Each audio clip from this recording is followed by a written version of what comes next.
এ দুনিয়াদার পাগল আমার বাজানরা, একটু পিছনের দিকে তাকাইয়া চক্ষু বন্ধ করো, মাঝে মধ্যে একটু মুরাকাবা করো। বাজান যখন বর্মেয়া দুনিয়ার ভিতরে জন্মগ্রহণ করলো, ল্যাংটা অবস্থায় না, কাপড় চুপড় নিয়া। আর রাস্তার ফকির সেও যখন দুনিয়ার ভিতরে আসলো কোন অবস্থায়? ভাগ্যের বিনিময়ে কেউ বা বর্মেয়া, কেউ বা রাস্তার ফকির। যখন আবার কবরে রওনা করবে, বর্মেয়া কেউ কিন্তু কাপড় তিনটা দিয়া পেঁয়াজ দিয়া ফালাইয়া রাখবে, আর রাস্তার ফকির তাকেও কিন্তু কাপড় তিনটা দিয়া পেঁয়াজ দিয়া ফালাইয়া রাখবে। ইমাম সাহেব যখন জানাজা নামাজ পড়াবে, বর্মেয়ার জন্য তাকবীর 4টা, আর রাস্তার ফকিরের জন্য কিন্তু তাকবীর 4টা। বর্মেয়ার জন্য কবর 3.5 হাত, আর রাস্তার ফকিরের জন্য কিন্তু কবর 3.5 হাত। আজকের ভাগ্যের বিনিময়ে কেউ বা বর্মেয়া, কেউ বা রাস্তার ফকির। এ দুনিয়ার পাগল আমার বাজানরা, তাম দুনিয়ার মোট 4 জন লোক রাজত্ব করলো। এর ভিতরে 2 জন মুসলমান, 2 জন অন্য জাতি। 2 জন মুসলমানের ভিতরে একজন বাদশা সিকান্দার, ইস্কান্দার বাদশাহ তাম দুনিয়ার বাদশাহী করলো। ইন্তেকালের আগে ওসিয়াত করলো, আমার মৌতে পরে আমাকে গোসল করাইয়া, কাপড় পরাইয়া, খাটে উঠাইয়া, হাত দুটা একটু বাহিরে রেখে শহর ঘুরাইয়া দাফন করিও।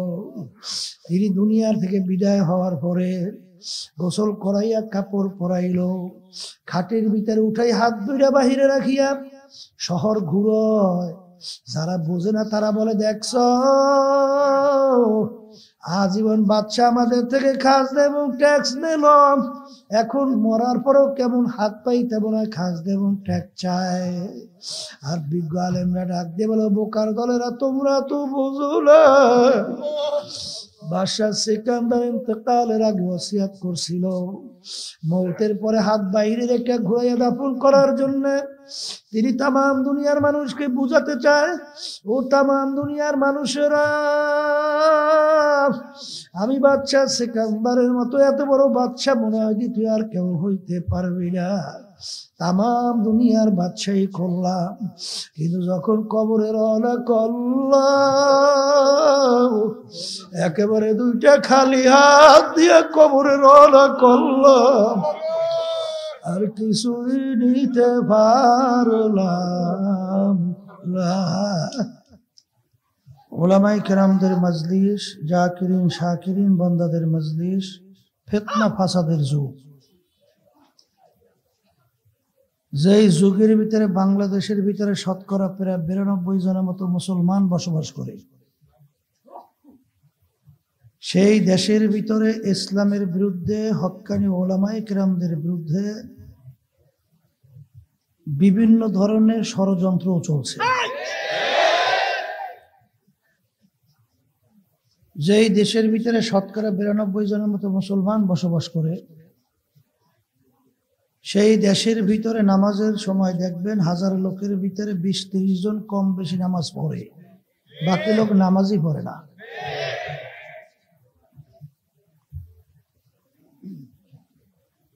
আগের যুগে কোনো মুসলমান জানতোই না নামাজ না পড়লে মুসলমান দাবি করে কিভাবে। হিন্দু, খ্রিস্টান, ইহুদি, বৌদ্ধ, অন্য ধর্মাবলম্বী, তাদের ধর্মীয় একটা নিয়ম নীতি আছে না নাই? আমরা মুসলমান দাবি করে আমাদের তো ধর্মীয় একটা নিয়ম আছে, কথা ঠিক না?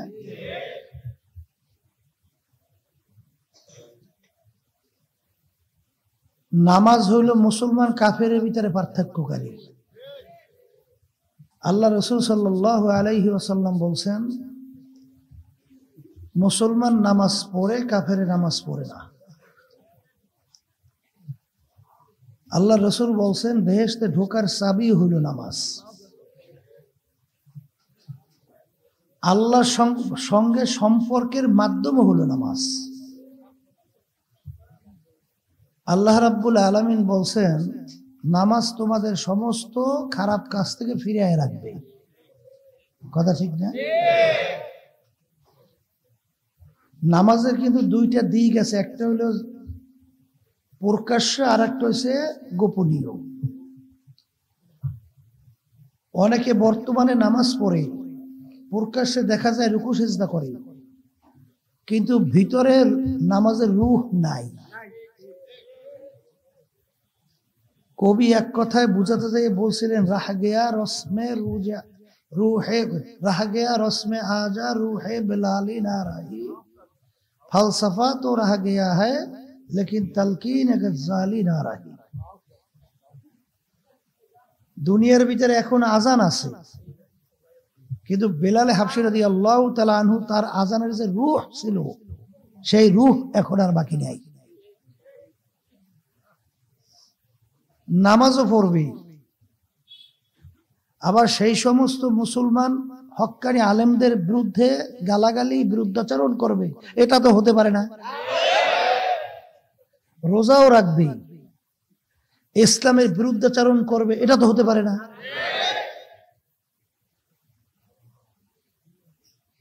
মুসলমান শব্দের অর্থ আত্মসমর্পণ, ইংরেজিতে বলে সারেন্ডার, বাংলা অর্থ হলো আত্মসমর্পণ। যে যার কাছে আত্মসমর্পণ করে, আত্মসমর্পণকারীর আর কোনো স্বাধীনতা শক্তি থাকে না। যার কাছে করবে, সে যেভাবে চলতে বলবে সেভাবে চলবার, আর সেইভাবে চলার নামই হইল আত্মসমর্পণ। আল্লাহ এবং আল্লাহর রাসূল আমরা বিশ্বাস করছি, তাকে আল্লাহকে বিশ্বাস করছি, নবীকে বিশ্বাস করছি, এরপরে তো আমরা মুসলমান হয়েছি। কথা ঠিক কিনা? এই বিশ্বাস করার পরেই যারা নাকি নবীর নায়েব, কারণ আল্লাহ রাসূল সাল্লাল্লাহু আলাইহি ওয়াসাল্লাম বলছেন, উলামায়ে কেরাম হলো ওয়ারাসাতুল আম্বিয়া, আমার নায়েব, আমার প্রতিনিধি। এখন এই প্রতিনিধি হক্কানি যারা থাকবে, তাদের বিরুদ্ধাচরণ করলে নবীর বিরুদ্ধাচরণ হয় না? কথা ঠিক কিনা? আর নবীর বিরুদ্ধাচরণ অর্থ হলো আল্লাহর বিরুদ্ধাচরণ হয় না? নামাজ তো পড়ে, আবার বিভিন্ন মুসলমান নাম তো দাবিও করে। কথা ঠিক কিনা? এই জন্য আমার বাজানদেরকে বলবো, মুসলমানের ঘরে হইলেই মুসলমান হওয়া যায় না। মুসলমান বুঝাতে যেয়ে কবি বলছিলেন, মুসলমানই বুয়াদ গরদান নেহাদান এনানে খুদ বাদাস্তে খাজা দাদা। মুসলমান বলা হয় তাকে, ঘোড়া যখন মুখের ভিতরে লাগাম লাগায়, সওয়ারি হাতে ছাড়ে, ঘোড়ার আর নিজের ব্যক্তিগত শক্তি বুদ্ধি চালাকি। কালিমা পড়ার অর্থ কি? লা ইলাহা ইল্লাল্লাহ, আল্লাহ বাদে কেহ মাবুদ নাই, লা রাজ্জাকা ইল্লাল্লাহ, লা মাশুকা ইল্লাল্লাহ, লা খালিকা ইল্লাল্লাহ, লা মাহবুবা ইল্লাল্লাহ। এর নামই তো লা ইলাহা ইল্লাল্লাহ। কিন্তু আমার বাজানদেরকে বলবো, আল্লাহ রাসূল সাল্লাল্লাহু আলাইহি ওয়াসাল্লাম বলে গেছেন, আমার আগের নবীর উম্মতের ভিতরে ৭২ দল ছিল, আমার উম্মতের ভিতরে ৭৩ দল হবে। আমার উম্মতের ভিতরে ৭৩ দল হবে যারা নবীকে নবী হিসেবে বিশ্বাস করে, আল্লাহকে বিশ্বাস করে। এদের ভিতরে কিন্তু ৭৩ দল। ইহুদি নাসারা খ্রিস্টান অন্য ধর্মাবলম্বী, এদের ভিতরে কিন্তু হিসাব করে ৭৩ দল না। কথাটা বোঝেন নাই? আল্লাহ রাসূল সাল্লাল্লাহু আলাইহি ওয়াসাল্লাম বলছেন, এই ৭৩ দলের ভিতরে ৭২ দল জাহান্নামে চলে যাবে, একটা দল শুধু বেহেশতে যাবে। এই কথা শুনলি এক শ্রেণী মুসলমান সন্তান বোরা কুসকায় আমাদের হয়ে মেজাজ খারাপ করে। কথা কি আমি বলছি? আল্লাহ রাসূল বলছে। কথা ঠিক কিনা? ওদিকে দেখেন, আল্লাহ রাব্বুল আলামিন 18,000 কম বেশি মাখলুকাত সৃষ্টি করছে। এর ভিতরে একটা মাখলুকের নাম হলো মানুষ। অন্য অন্য সমস্ত মাখলুকাত তাও তো আল্লাহর সৃষ্টি। তা আপনি আর আমি শুধু আল্লাহর ইবাদত করি, আল্লাহর তাসবিহ তাহলিল আদায় করি, অন্যান্য মাখলুকাত তারা বুঝি আল্লাহ তাসবিহ তাহলিল আদায় করে না? কি জন্য বলে? এই জন্য আল্লাহ রাব্বুল আলামিন বলেন কুল হুয়াল্লাহু আহাদ আল্লাহুস সামাদ। আমি মাওলা বেনিয়াজ বেপরোয়া। তাম দুনিয়ার সমস্ত মানুষ যদি কিয়ামত পর্যন্ত আল্লাহর বিরুদ্ধাচরণ করে, আল্লাহ বলতেছেন এটা আমার কোনো ক্ষতি নেই। কথা ঠিক না বেটা? আর কিয়ামত পর্যন্ত সেজদায় পড়ে যদি আল্লাহর শুকরিয়া আদায় করে, এতেও করে আল্লাহর লাভও নাই। আছে? আল্লাহর হুকুম অনুযায়ী চললে লাভও আমার, না চললে ক্ষতিও আমার। এই কথাগুলো বলার উদ্দেশ্য, আমি বুঝের জন্য বাজারদেরকে কোরআন কারীমের শুরুর আয়াত তেলাওয়াত করছি। অনেকে তো বুঝের টেমে পাস করছেন, বি অনার্স, মাস্টার ডিগ্রি, আবার ডক্টরের ডিগ্রি। এখন ধরাকে সরা জ্ঞান মনে করে না। নাস্তিকদের পায়খানা প্রস্রাবে পাচার খাইছে। আমি ওর বাজারদেরকে বলবো, এই যে পড়াশোনা করলেন এর মূল তালাশ করে দেখবেন। পড়াশোনার উদ্দেশ্য তো একটা, মানুষ মানুষ হওয়া। এই জন্য অনেক সময় আমি বলি শিক্ষা দুই ধরনের, একটা হইল দুনিয়ামুখী শিক্ষা, আর একটা হইল দুনিয়া এবং আখিরাত মুখী শিক্ষা। নিছক যে শুধু দুনিয়ামুখী শিক্ষায় শিক্ষিত হয়, 100 জনের ভিতরে 100 জনই অমানুষ হয়। কথা ঠিক কিনা? নালে দেখেন আমাদের বাংলাদেশের ভিতরে বিভিন্ন সময় রিপোর্টে আমরা পেপারে দেখি, রিক্সাওয়ালা ভাই আমার রাস্তায় রিক্সা চালায়, গরমে মাথার ঘাম পড়তে থাকে। কৃষক ভাইরা কৃষিতে কাজ করে, চামড়া পুইরা এই রোদ্রে কালো হয়ে যায়। জেলে বাইরে মাছ ধরে, কত পরিশ্রম করে টাকা অর্জন করে। এই টাকার একটা অংশ সরকারি ফান্ডে জমা হয়। কথা ঠিক কিনা? এরা ক্ষমতা পাইয়া ওই মস্তদে বইসা এই টাকা বিদেশে পাচার কইরা সম্পদের পাহাড় গড়া। কথা ঠিক না বেঠিক? আচ্ছা বলেন তো, এই যে জনগণের টাকাগুলো হারাম উপায়ে বিভিন্ন ধোঁকাবাজি কইরা সংগ্রহ কইরা বিদেশে পাচার করিয়া সম্পদের পাহাড় গড়াইল, এটা কি মানুষের কাজ না অমানুষের কাজ? হ্যাঁ, কাজটা করলো কারা? হ্যাঁ, তাইলে তুমি কি শিখলা? তুমি তো চোর হইলা, তুমি তো ডাকাইত হইলা, তুমি তো গুন্ডা হইলা,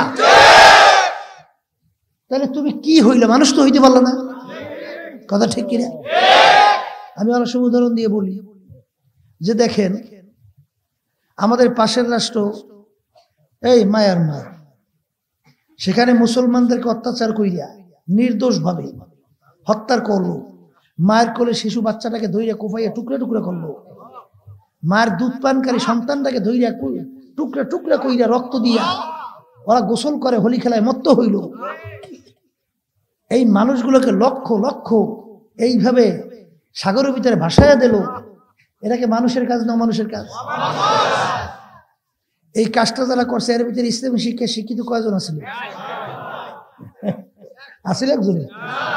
কিন্তু ওরা যে কোনো শিক্ষা শিক্ষিত হয়েছে তো, ওই শিক্ষার মাধ্যমে ওদেরকে মানুষ বানায় না, কুত্তার চেয়েও খারাপ বানাইছে।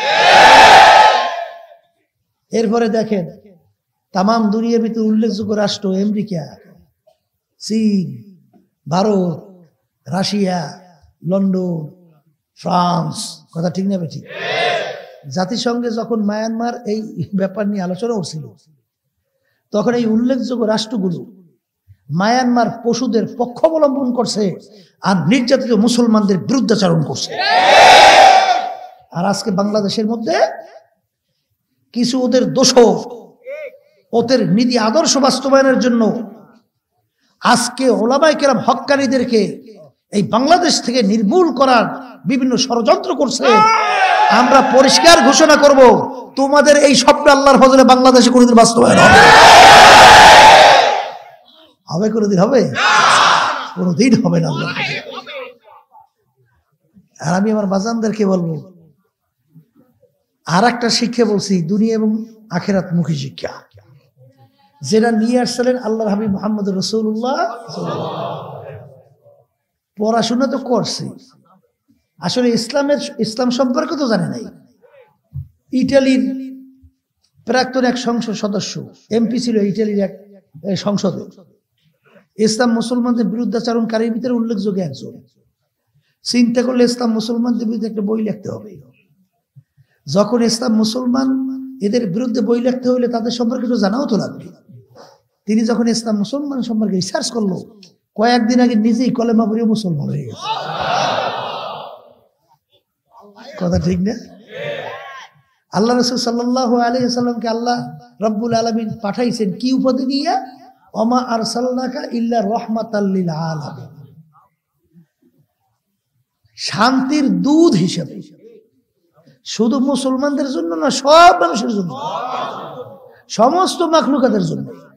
এমনকি একটা পিঁপড়ার ব্যাপারেও আল্লাহ রাসূল সাল্লাল্লাহু আলাইহি ওয়াসাল্লাম ওখানে একটা নির্দেশ দিয়েছেন। কথা ঠিক? যে অনর্থক একটা পিঁপড়াকেও মারা যাবে না। কথা ঠিক না?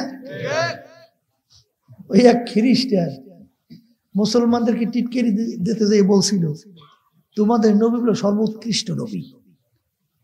আমি তো বলি তোমাদের নবী সবচেয়ে নিকৃষ্ট। জোর বলে না? বলে তাকে বলে যে নিকৃষ্ট হয় সে তো ওই নিকৃষ্ট বিষয় সম্পর্কে আলোচনা করে। কথা ঠিক কিনা? পায়খানা প্রস্রাব খানা এটা কি? এটা একেবারে ময়লা জায়গা না? বলে তোমার নবী উৎকৃষ্ট হইলে এই পায়খানা প্রস্রাব সম্পর্কে আলোচনা করছে। এই যে কোন পা দিয়ে পায়খানা ঢুকতে হইবে, কোন পা দিয়ে বের হইতে হইবে, এইবার কি দোয়া পড়তে হইবে, তাহলে পায়খানা প্রস্রাব সম্পর্কে আলোচনা না? তাহলে তোমার নবী এমন একেবারে নিচু বিষয় আলোচনা করছে, এ উৎকৃষ্ট নবী হয় কেন? তখন মুসলমান বলছিল, ওলে কপাল ভরা, এর নামই তো উৎকৃষ্ট নবী। কলে তাকি কলে যে ছোট থেকে ছোট, বড় থেকে বড়, যে একেবারে নিচ থেকে একেবারে রাষ্ট্রীয় পর্যায় পর্যন্ত, আন্তর্জাতিক জীবন পর্যন্ত যে সব বিষয়ে একটা সিদ্ধান্ত দিছে, সেই তো হইল কামেল, সেই হইল মোকাম্মেল, সেই হইল উৎকৃষ্ট। ঠিক না বাজার? এখন বর্তমানে তো বৈজ্ঞানিকরা আবিষ্কার করিয়া সব আল্লাহ রাসূল সাল্লাল্লাহু আলাইহি ওয়াসাল্লামের যে সুন্নাত গুলো সব বলতেছে সব মানুষের জন্য উপকারী। কথা ঠিক না? দেখেন বর্তমানে করোনা ভাইরাস ধরছে সব, কথা কয় না, ধরছে না কায়দা মতো। ওরা আবার হিংসা করে, ব্যাপার কি হুজুররা মরে না কা? কথা বুঝে? ওরা আবিষ্কার করার বলছে হুজুররা মরে না, কারণ আছে। বলে তাকে বলে তারা 5 ওয়াক্ত ওযু করার নামাজ পড়ার জন্য ওযু করে, সব অঙ্গ প্রত্যঙ্গ গুলো ধোয় এবং ঠিক মতো মেসওয়াক করে, পয় পরিষ্কার থাকে। এই জন্য ওদেরকে করোনা ধারে কাছে যাইতে ভয় পায়। তাহলে এখন খাইতে গেছে যে আজকে ওযুর মাধ্যমে বড় বড় বিপদ থেকে আল্লাহ রাব্বুল আলামিন হেফাজত করে। ঠিক কিনা? দেখেন এক হিন্দু তবিব, খ্রিস্টান তবিব মানে ডাক্তার, সে এক মুসলমানকে প্রশ্ন করে, তোমার নবী বলে উৎকৃষ্ট, সর্বশ্রেষ্ঠ, তাই যে সর্বশ্রেষ্ঠ হবে সে তো সব বিষয় তার একটা কি সিদ্ধান্ত থাকবে না? তা তোমার নবী ডাক্তারের সম্পর্কে কি সিদ্ধান্ত দিস? কথা বলছে? তখন মুসলমান বলতেছে, আমার নবী ডাক্তারি সম্পর্কেও সিদ্ধান্ত দিয়েছে। কলে তা কি?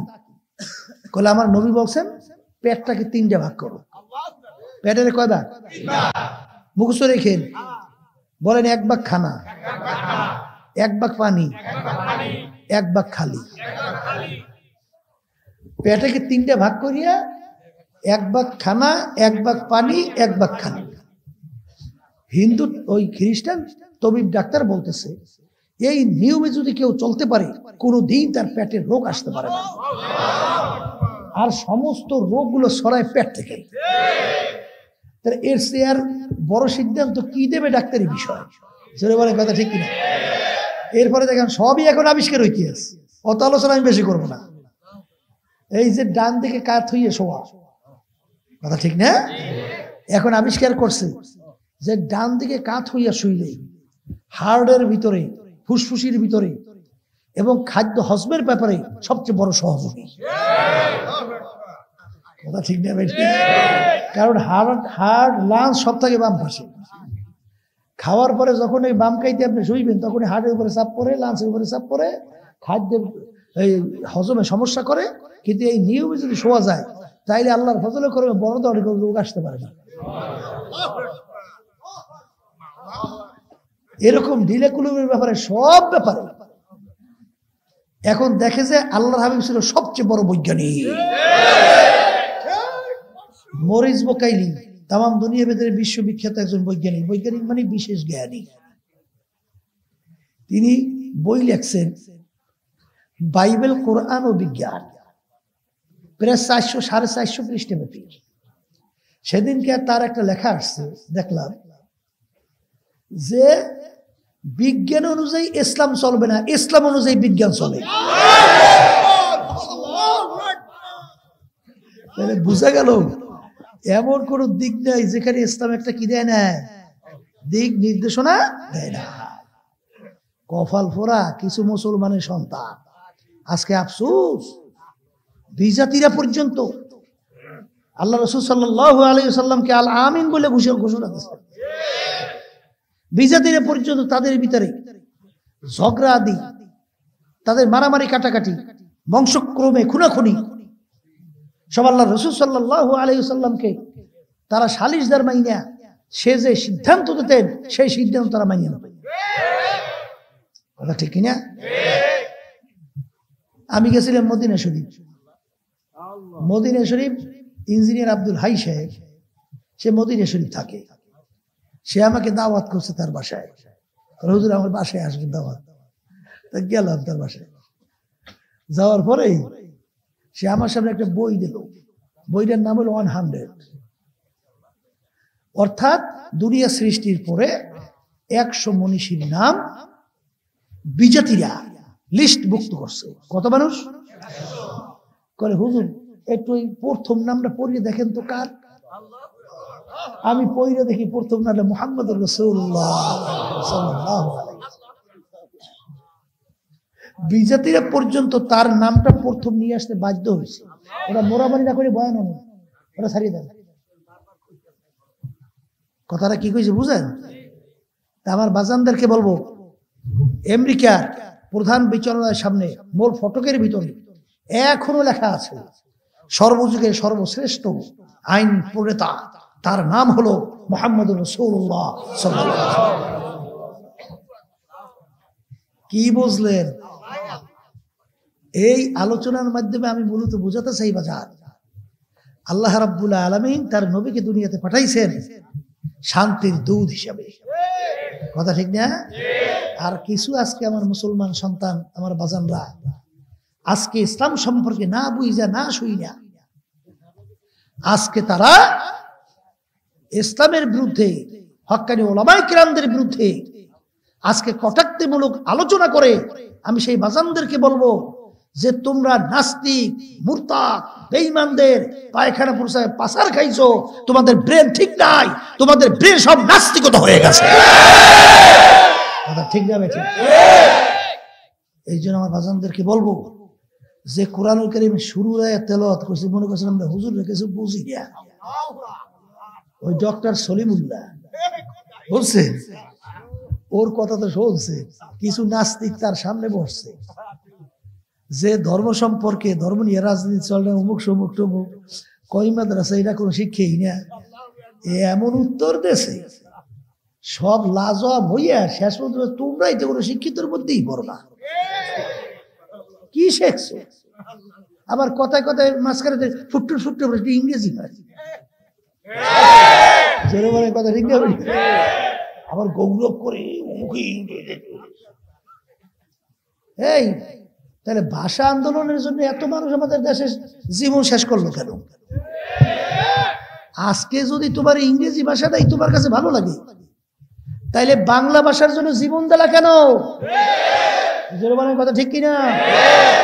আজকে আফসোস যে আজকে বিভিন্ন কায়দায় বিভিন্ন জায়গায় সাইনবোর্ডে দেখি, বিভিন্ন জায়গায় রায় পর্যন্ত আপনার কোর্টের, সেখানে সব ইংলিশ না হইলে বলে এটা বলে শুদ্ধই হলে সব অশুদ্ধ দেয়। তা তুই বাংলা পড়ছো কা? কথা ঠিক না বেঠিক? এমন একখান ভাষা, তা আবার দুনিয়ার ভিতরে সবচেয়ে বড় সন্ত্রাসী ভাষা। কথা ঠিক না? তামাম দুনিয়া যত আউজল বাজাইয়া অশান্তি তৈরি করছে কারা? ওই আমি প্রায়ই বলি, ইরাকের ভিতরে লক্ষ লক্ষ মানুষ মারছে। এত সুন্দর একটা দেশ ধ্বংস করে ফেলাইছে না? কি কারণ কইছে? কি জীবাণু অস্ত্র আছে। কথা কয় না? ইরাকের ভিতরে পরে তালাশ কইরে জীবাণু অস্ত্র তো দূরের কথা, 1 ইঞ্চি তো কোনো জীবাণু অস্ত্র ঘেরানো নাই। আচ্ছা, যেই উসিলা কইরা লক্ষ লক্ষ মানুষকে বাইরে ফেললো, এমন সুন্দর একটা দেশকে ধ্বংস করে ফেললো, আর এখন বলতেছে কোনো জীবন অস্ত্র নাই। ওরা সন্ত্রাস হয় না, আর সন্ত্রাস গুলো হয় মুসলমান। কথা ঠিক না? এই জন্য আমার বাজানদেরকে বলবো, মনে করছেন আমরা হুজুর রেখেছে বুঝি না? এই আল্লাহর বান্দারা বুঝে শুনে টুপি মাথায় রাখছি, বুঝে শুনে দাঁড়িয়ে রাখছি, বুঝে শুনে লম্বা জামা গায়ে দিছি, বুঝে শুনে আল্লাহর ফজল করবে হারাম থেকে বাইসে থাকার চেষ্টা করি, বুঝে শুনে ফজর এই ঠান্ডার ভিতরে মসজিদে মুয়াজ্জিন আযান দেয় পাগলের মতো উঠে দৌড়িয়া মসজিদে দাঁড়াইয়া যায়। মনে করছেন কিছু বুঝি না? তোমরা যে বুঝো না সেটাও বুঝো না। এই জন্য বলছিলাম বাজান, দুনিয়ামুখী শিক্ষা শেখা দোষ না, কিন্তু আপনি মানুষ হইতে হইলে দিনই শিক্ষা ছাড়া ওরা মানুষ হয় না। অনেকে বলতে পারেন হুজুর অনেক ইংরেজি বাংলা শিক্ষায় শিক্ষিত, সে লোকটাদের চরিত্র অনেক ভালো, নামাজি, সুন্নাত তরিকায় চলে, সবই তো ভালো। আমি বলবো ওই শিক্ষার মাধ্যমে সে ভালো হয় নাই, সে যে কোনো এক ভালো মানুষের সংস্পর্শে যাওয়ার পরে ভালো হয়েছে। কথা ঠিক না? নাহলে কেমনে হইবে? ক্লাস 1 থেকে শুরু করে MA ক্লাস, মাস্টার ডিগ্রি পর্যন্ত কোথায় শিখাইছে যে নামাজ এই দৈনিক কয়েক তো ফরজ? শিখাইছে? আচ্ছা, ওযুর ভিতরে কয় ফরজ? কথা কইয়েন। শিখাইছে? গোসলে কয় ফরজ? শিখাইছে? আচ্ছা, কে বানাইলো, কেন বানাইলো? শিখাইছে? আচ্ছা, তো শিখাইলো কি? শিখাইছে গরিব দুঃখী মেহনতি মানুষের পেটে লাথি মাইরিয়া, ধোকাবাজি করিয়া, কৌশল করিয়া কেমনে সম্পদ গুছাইয়া। এইবার দেখেন না বাংলাদেশের ভিতরে বড় অফিসার 80টা বানাইছে বান্ধবী। বড় অফিসার দেখেন না পেপার পত্রিকা 3 থেকে 3.5 কোটি টাকা বাংলাদেশের চুরি করছে। হ্যাঁ, ওই বান্ধবী বুঝেন, ওই মহিলা কিছু খন্নাস আছে না, এই মহিলা প্রায় 80 জনের মতো আমার বান্ধবী বলে। হ্যাঁ, অ্যাকাউন্টে আমার এই রিক্সাওয়ালা আমার বাজানদের টাকা ওখানে জমা করছে। কথা বুঝেন? এই জন্য আমার বাজানদেরকে বলবো যে বাজান, কোরআন কারীম শুরু হয়ে তেলাওয়াত করছি, দুনিয়ার ভিতরে কোন কিতাব বই শুরুতে লিখতে পারে ভুল নাই, একটা কিতাব যার শুরুতে লেখা আছে ভুল নাই, সন্দেহ না। কিতাবটার নাম হইল আল কোরআন। কথা ঠিক না? এই কোরআনুল কারীম এখন আমাদের মাঝে আছে না? ইসলামের সাথে দুনিয়াতে অভাব আছে? অভাব তো নাই। কত আবিষ্কার দৈনন্দিন নিত্য নতুন হইতেছে, আবিষ্কারের শেষ নাই, কিন্তু কোরআনুল কারীম ভুল কিন্তু বের করতে পারে না। যখনই আলোচনা করে, যখনই পর্যালোচনা করে কোলাবাবুরি মুসলমান হয়। কিছুদিন আগে ভারতের প্রধানমন্ত্রী নরেন্দ্র মোদী শান্তির ব্যাপারে আলোচনা করতে যে বলছিল, শান্তি যদি চাও দুনিয়াতে আল্লাহর হাবিবের নাম উল্লেখ করিবার, তার নীতি আদর্শ ফলো করলে শান্তি পাবা। ঠিক না? এই জন্য আমার বাজারদেরকে বলবো, তাইলে এই দুনিয়ার যে মোহ, এই মোহে কিন্তু আমাদের সব ধ্বংস করছে। মুসলমান বাজানদেরকে বলবো, বাজান তোমাদের পরিচয় ভুলে গেছো, তোমরা তো খেকসিয়ালের জাত না, তোমরা তো বাঘের জাত। আর বাঘের নেতৃত্ব দেওয়ার জন্য আল্লাহ রাব্বুল আলামিন সব শক্তিও আল্লাহ মুসলমানদেরকে দান করছিল। তাম দুনিয়া চলতে বিশেষ করে কয়েকটা জিনিসে বেশি প্রয়োজন। তৈল ছেড়া বিমান আকাশে উড়বে? গাড়ি রাস্তায় চলবে? লঞ্চ সিস্টেমের নদীতে চলবে? তৈল সবচেয়ে বেশি কাদের দেশে? মুখ খুলে কথা কয়, ভালো করে বলছেন কোন দেশে?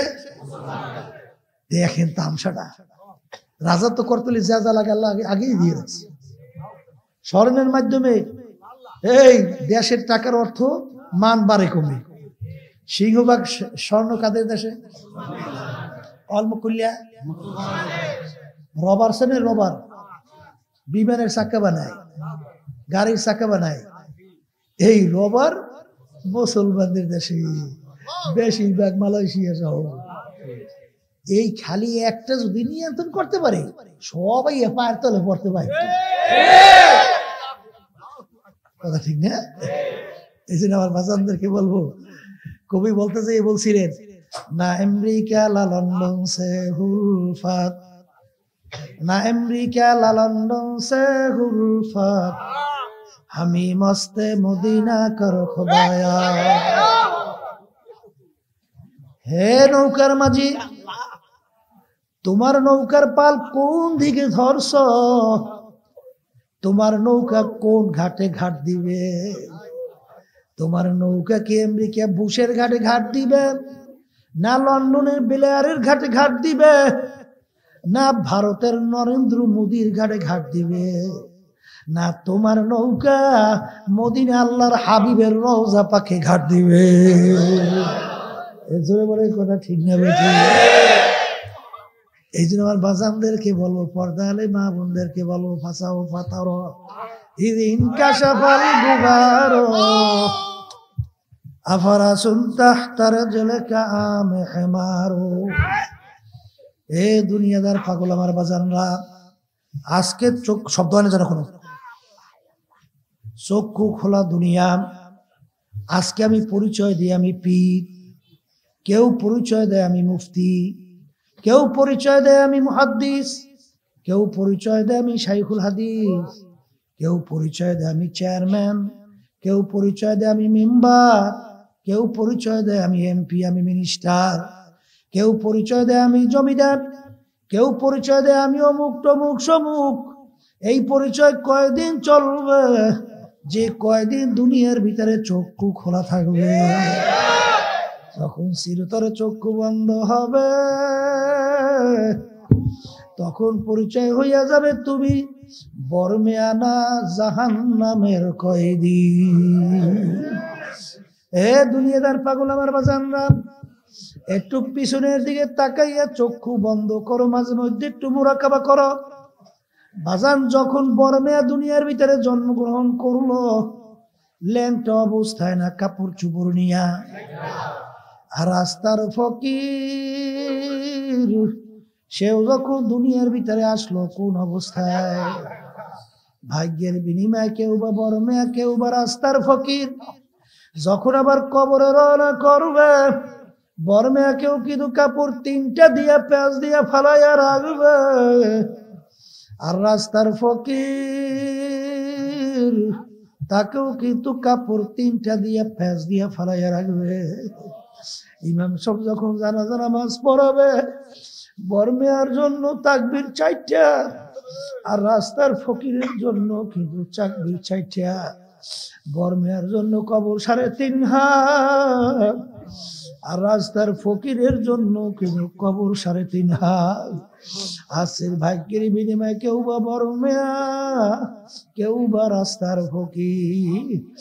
এ দুনিয়ার পাগল আমার বাজানরা, তাম দুনিয়ার মোট 4 জন লোক রাজত্ব করলো। এর ভিতরে 2 জন মুসলমান, 2 জন অন্য জাতি। 2 জন মুসলমানের ভিতরে একজন বাদশাহ সিকান্দার ইস্কান্দার বাদশাহ তাম দুনিয়ার বাদশাহী করলো।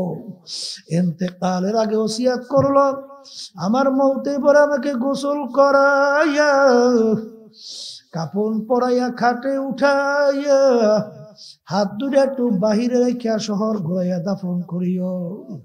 তিনি দুনিয়ার থেকে বিদায় হওয়ার পরে গোসল করাইয়া কাপড় পরাইল, খাটের ভিতরে উঠাই হাত দুইটা বাহিরে রাখিয়া শহর ঘুরয়।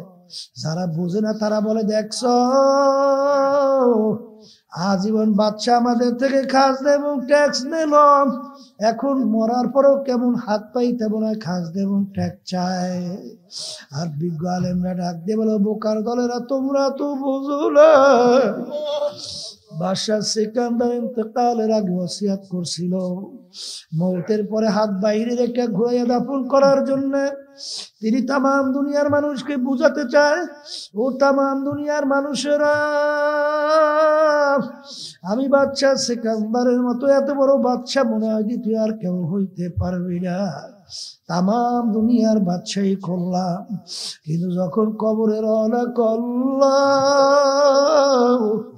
একেবারে দুইটা খালি হাত দিয়ে কবরে রওনা করলাম, আর কিছুই নিতে পারলাম না। হে দুনিয়ার ক্ষমতা সম্পূর্ণ আমার বাবারা, আজকে দল পাইছো, দলের ক্ষমতা পাইয়া ধরাকে সরা জ্ঞান মনে করো না বাজান। আরে অনেকে আবার বলে দলের সঙ্গে আমার রক্ত গোশত মিলে গেছে। কার রক্ত কার সঙ্গে মিলাও?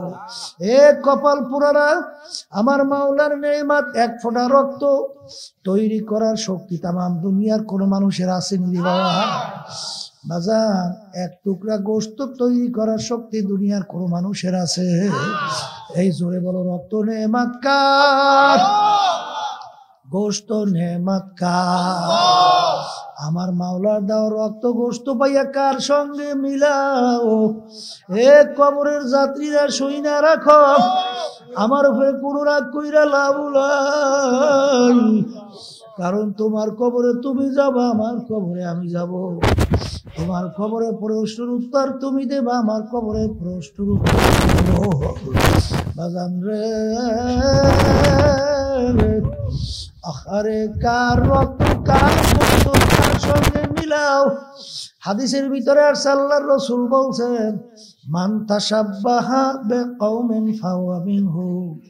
দুনিয়ার ভিতরে তুমি যেই দলভুক্ত হইয়া চলবা, যেই দলের নেতা নেত্রীকে নেতা নেত্রী মানবা, কিয়ামতের ময়দানে তুমি ওই দলভুক্ত হইয়া পড়বা। ওই দলের নেতা নেত্রীর সঙ্গে তোমার হাসর হবে, যার সঙ্গে যার মুহাব্বত তার সঙ্গে যার সঙ্গে যার মুহাব্বত তার সঙ্গে থাকবে। এটাকে আমি বলছি না, মানব না মানব এটা আমাদের কিছু আছে যায় না রে বলা।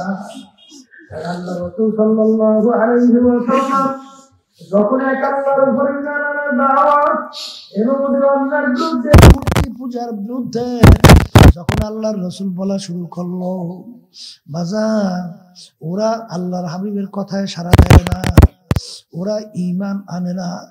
আল্লাহর রাসূল পরেশান হয়ে গেল, মনে হয় যেন আল্লাহর রাসূল ধ্বংস হয়ে যাবে। আল্লাহ রাব্বুল আলামিন আয়াত নাযিল করে, রাসূল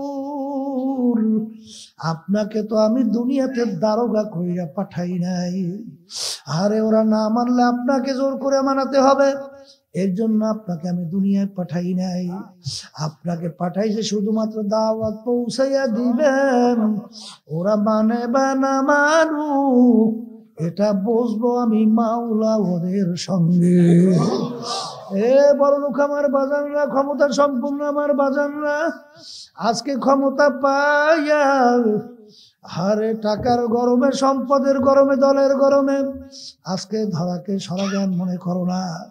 ইতিহাস পর পর পর ফিরআউন মাওলার সঙ্গে চ্যালেঞ্জ করে খোদাই দাবি করলো, বনে ইসরাইলের সন্তানগুলা জবাই করিয়া দিল।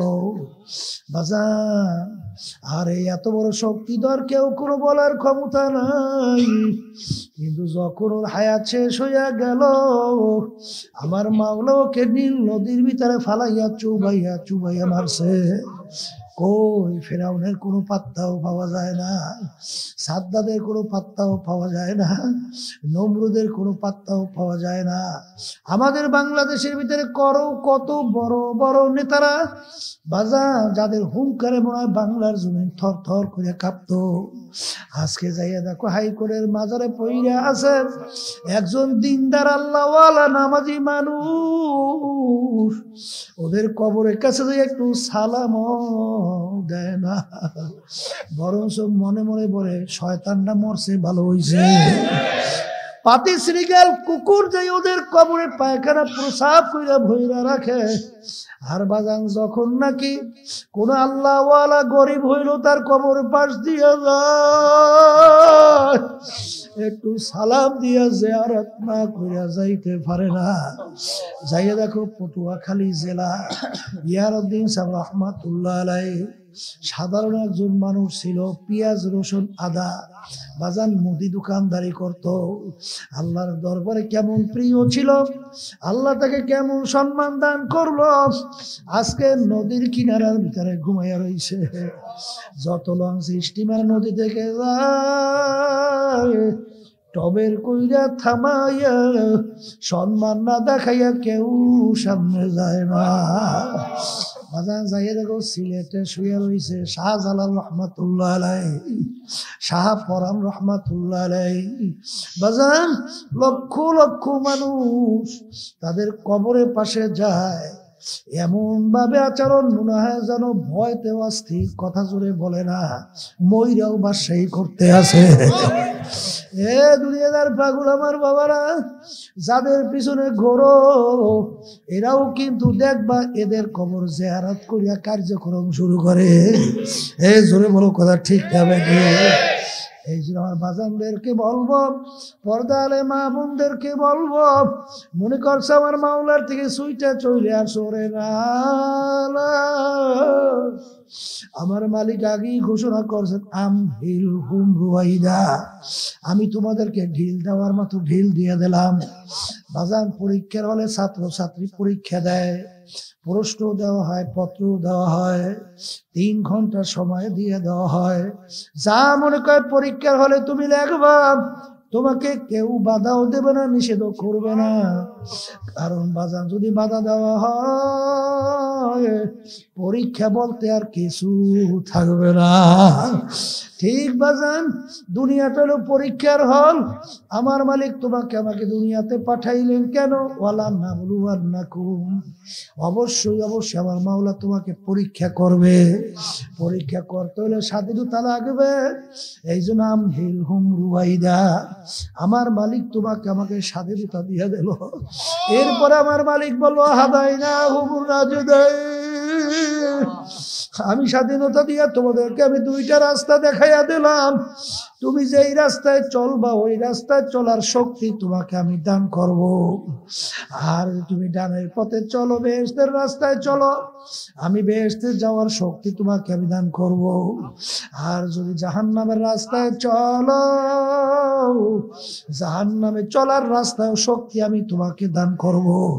কিন্তু দুনিয়ায় স্বাধীনতার মধ্যে আমার নবীকে মারছো, আমার সাহাবায়ে কেরামদেরকে মারছো, আরে আমার নায়েবদেরকে তোরা গালি করছো, আমার নায়েবদেরকে গুলি কইরাও মারছো,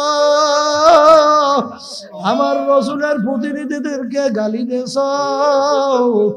আমি কিছু স্বাধীনতার ভিতরে বলি নাই, যা মনে করে তা করতে থাক, কিন্তু মনে রাখিস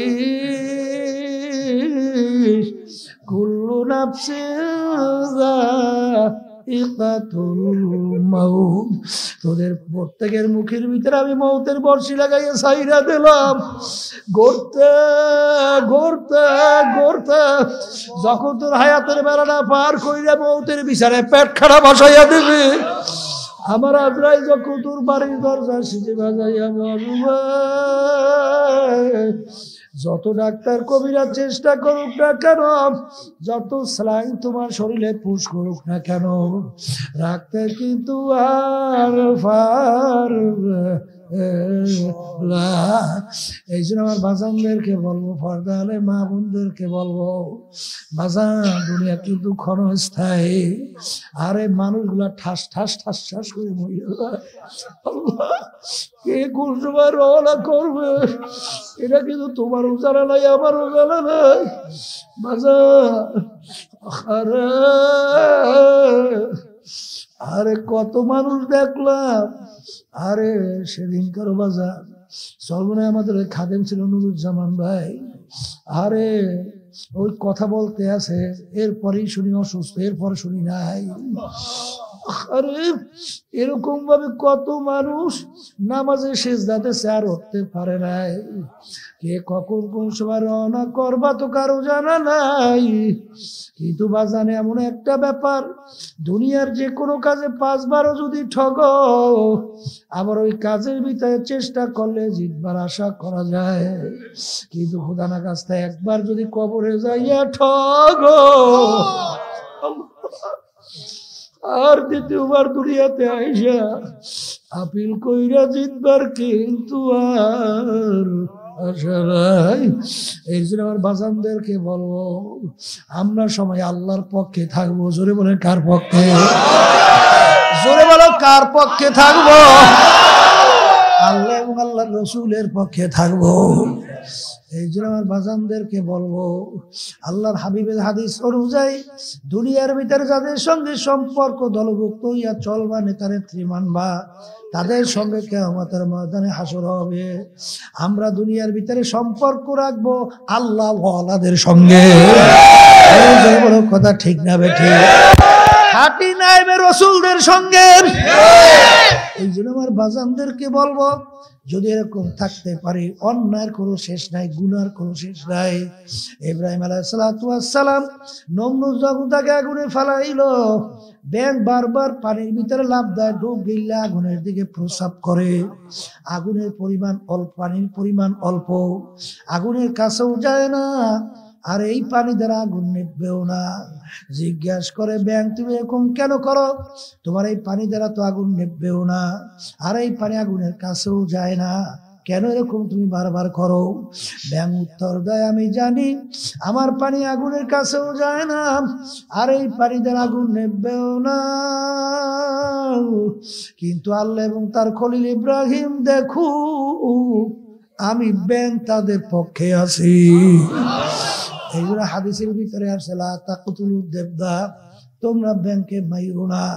আমরা সবাই আল্লাহর দলে থাকবো। জোরে বলে কথা ঠিক না বেঠিক? কিয়ামতের যেন বলতে পারে, রব্বুল আলামিন আমি তোমার পক্ষের লোক। জোরে বলো, কি বলবো? রব্বুল আলামিন আমি তোমার পক্ষের লোক।